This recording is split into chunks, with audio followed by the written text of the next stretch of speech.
So we've talked about how to do introductions of various types and what a thesis is and how to do credible theses for your paper, whether it's an explanatory paper or an argumentative paper. And now we're going to talk about conclusions. And I think there's an interesting image here of a conclusion as being an introduction in reverse, in that bridges the reader back from the world of your paper back to the world of the reader. Of course, the simplest thing you could do is just simply write a summary of the paper. And then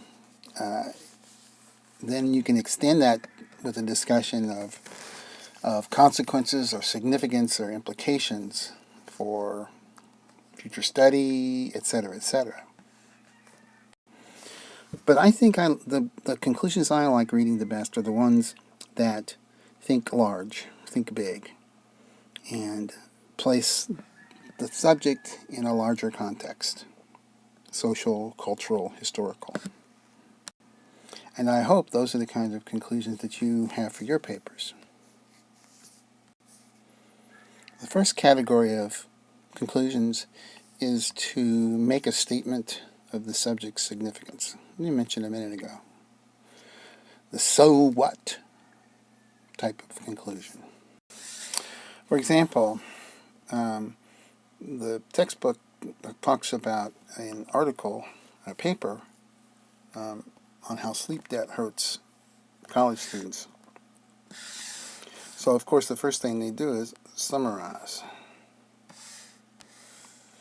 Then they summarize the chief findings of the study about which the authors have written, and then they expand on the conclusion before they talk about the subject's significance. And in this case, since the practical implications of these findings is that, and then end the paper. I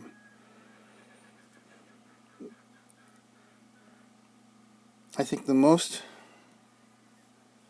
important thing you can do is, when you're using this, is to make sure that you do, as I say, don't be bashful, but don't claim too much. Don't overreach, as they say in politics, and make the reader think, no, it's not that significant. But make sure you do demonstrate that it has significance. Okay? Another category of conclusions is a call for further research. For example, in the article here about nursing homes and depression, the authors state that further research is needed to talk about the relationship between depression and physical ailments and how they affect the skills of the elderly in nursing facilities. Another category of conclusion is the solution or recommendation type.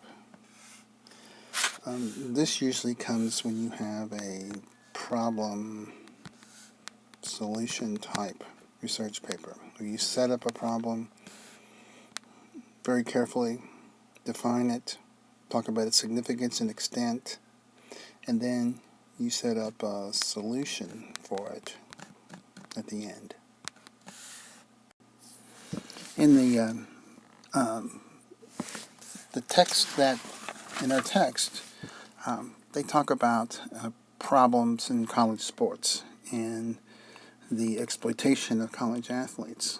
And in its conclusion, they talk about, the first thing they do is they summarize the article in one sentence, which is very handy. And then they talk about, in the second and another paragraph, they talk about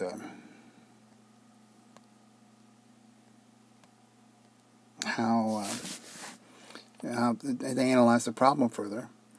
And then in the third paragraph, he makes a specific proposal and to solve the problem. And then finally, he anticipates the naysayers in the last paragraph,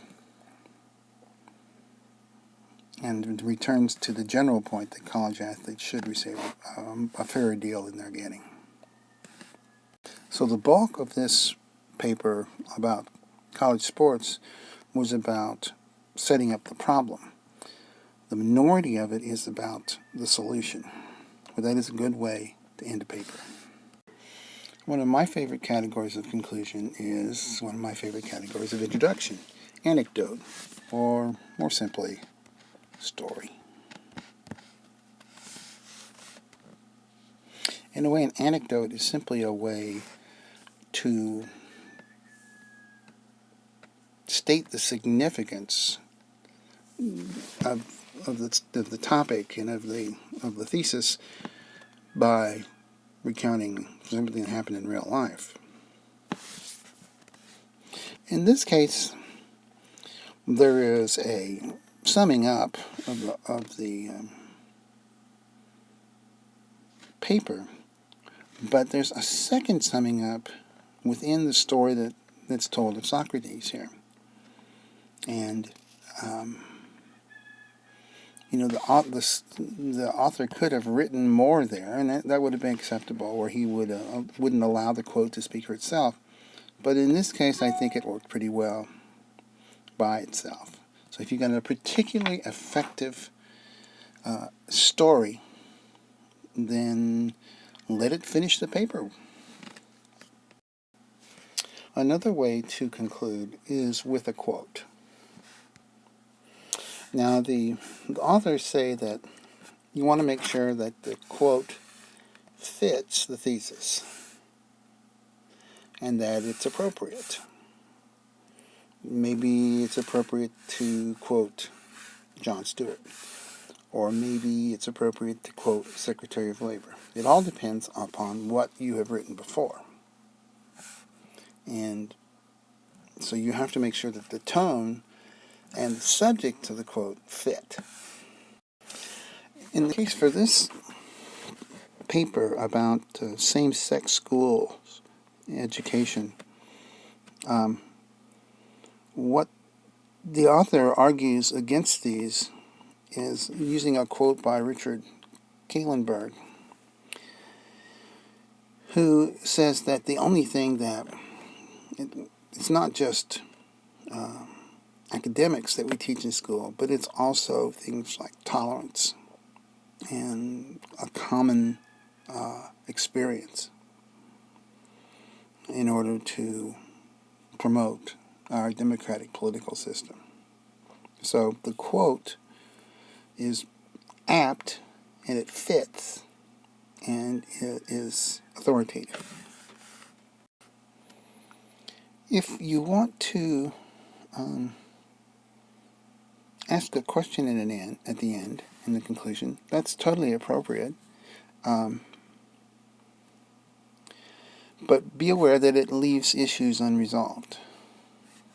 And it may be a call to become active.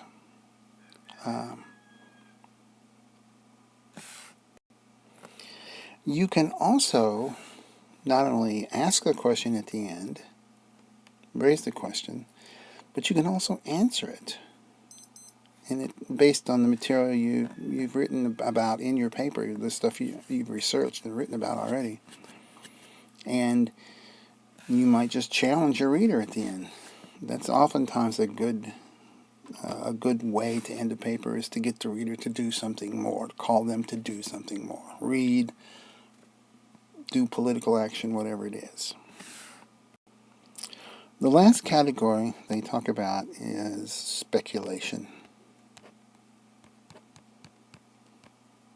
or as some people call it, WAG, wild ass guess. Of course, with speculation, it is just a guess, and it's like things like all kinds of crystal ball gazing. Nobody knows for sure. So your reader probably will react badly to speculations that are not grounded in the facts of your paper. Crazy wild ass guesses are not really what the paper needs. What you need is something that fits what you've already spoken about and is evocative and causes the reader to maybe sit back for a second and think not only about the implications, but the consequences to the future from your thesis. So these are all ways to improve the quality of your paper in second and third drafts. So take a look at these. The section of the book, Chapter 3, on the theses, introductions, and conclusions is one of the best things I've ever seen in rhetoric and writing to explain the nuts and bolts of writing a paper. Take a close look at it and ask me questions in class.